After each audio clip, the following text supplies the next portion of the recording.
আজকে আমরা যেটাকে বাংলা বলে চিনি, এই ভূখণ্ডটা কিন্তু সবসময় এমন একাট্টা ছিল না। ভাবা যায়, একসময় এটা ছিল অনেকগুলো আলাদা আলাদা অঞ্চলের সমষ্টি।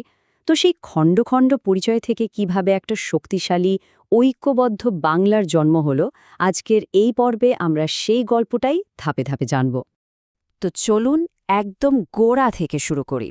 আজ থেকে হাজার বছরেরও বেশি সময় আগে, যখন বাংলা নামে কোনো একটা দেশ বা রাজ্য ছিল না, তখন এই অঞ্চলটা দেখতে ঠিক কেমন ছিল? এই প্রশ্নটা দিয়েই আমাদের আজকের যাত্রাটা শুরু করা যাক। আচ্ছা, তাহলে দেখে নেওয়া যাক এই গল্পে আমরা কিভাবে এগোব। প্রথমে আমরা দেখব প্রাচীন বাংলার জনপদগুলোকে, তারপর আসব প্রথম ঐক্যবদ্ধকারী রাজার কথায়, এরপর দেখব এক অন্ধকার সময় মানে মাৎস্যন্যায়ের যুগ, তারপর এক অবিশ্বাস্য রাজবংশের উত্থান, আর সবশেষে জানব ক্ষমতার পালাবদলের গল্প। তো গল্পের শুরুটা কিন্তু আজকের মতো একটা আস্ত বাংলা দিয়ে হচ্ছে না, বরং ভাবুন অনেকগুলো আলাদা আলাদা অঞ্চলের একটা একটা মোজাইকের মতো ছবি। এই যে ম্যাপটা আমরা দেখছি, এটা আমাদেরকে সোজা টাইম ট্রাভেল করিয়ে নিয়ে যাচ্ছে প্রায় ৭ম শতাব্দীতে। আর এখানে ভালো করে খেয়াল করলে দেখা যাবে কোনো একক বাংলা কিন্তু নেই। আছে গৌড়, বঙ্গ, পুন্ড্র, রাঢ়, সমতট, এরকম কতগুলো আলাদা আলাদা অঞ্চল, আর প্রত্যেকটারই ছিল নিজস্ব পরিচয়, নিজস্ব শাসন ব্যবস্থা। ব্যাপারটা আরও সহজ করে বোঝার জন্য এই টেবিলটা দেখি চলেন। যেমন ধরুন, গৌড় বলতে বোঝানো হতো উত্তর আর পশ্চিম বাংলার অংশটা, আবার বঙ্গ ছিল দক্ষিণ আর দক্ষিণ পূর্বে। একইভাবে পুন্ড্র, রাঢ় আর সমতট সবগুলোই ছিল আলাদা আলাদা ভৌগোলিক এলাকা। এটাই ছিল তখনকার আসল চিত্র।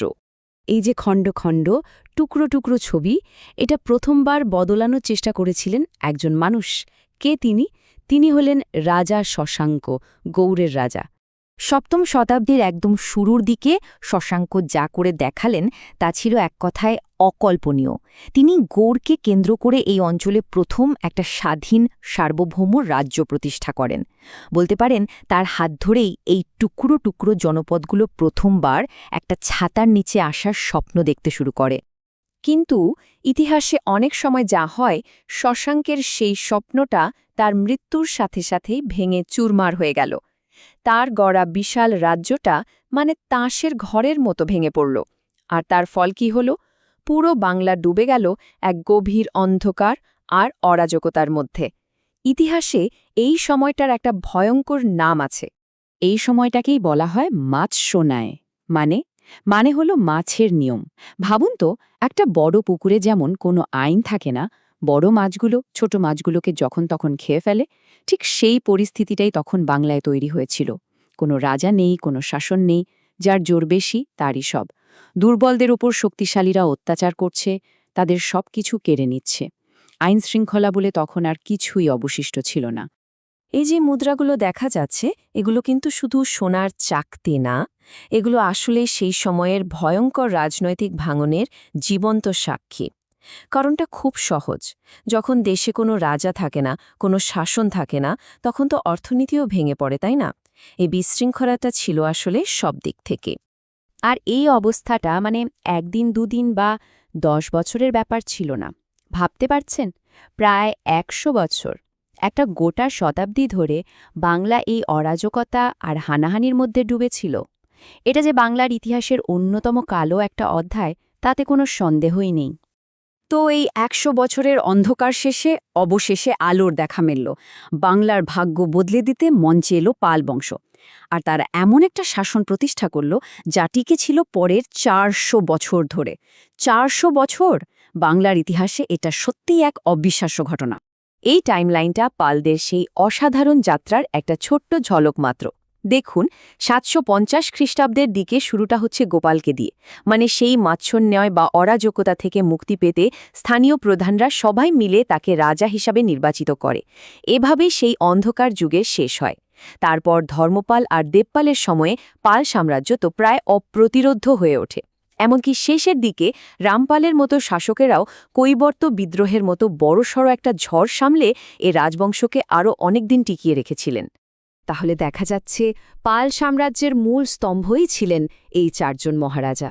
গোপাল শান্তি ফিরিয়ে আনলেন, ধর্মপাল আর দেবপাল সেই রাজ্যটাকে একটা বিশাল সাম্রাজ্যে পরিণত করলেন, আর রামপাল খুব কঠিন একটা সময়ে হাল ধরে একটা বড় বিদ্রোহ দমন করে পালদের শাসনকে আরও কয়েক দশক টিকিয়ে রাখলেন।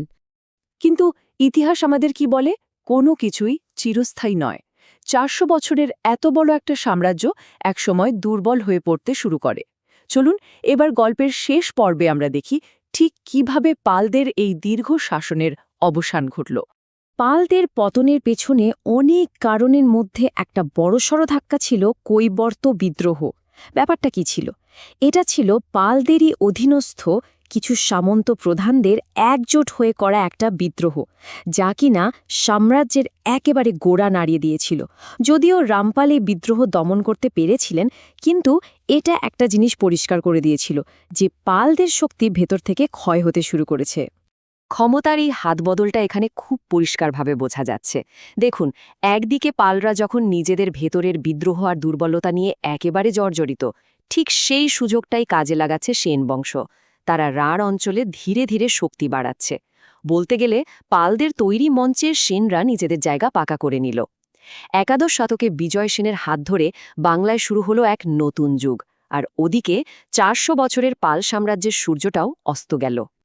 তো এই পুরো আলোচনাটার শেষে একটা প্রশ্ন কিন্তু মাথায় ঘুরপাক খায়।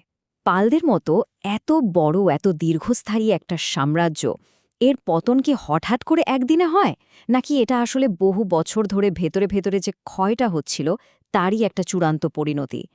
ইতিহাস হয়তো এর কোনো সহজ এক কথায় উত্তর আমাদের দেয় না, কিন্তু প্রশ্নটা ঠিকই রেখে যায়।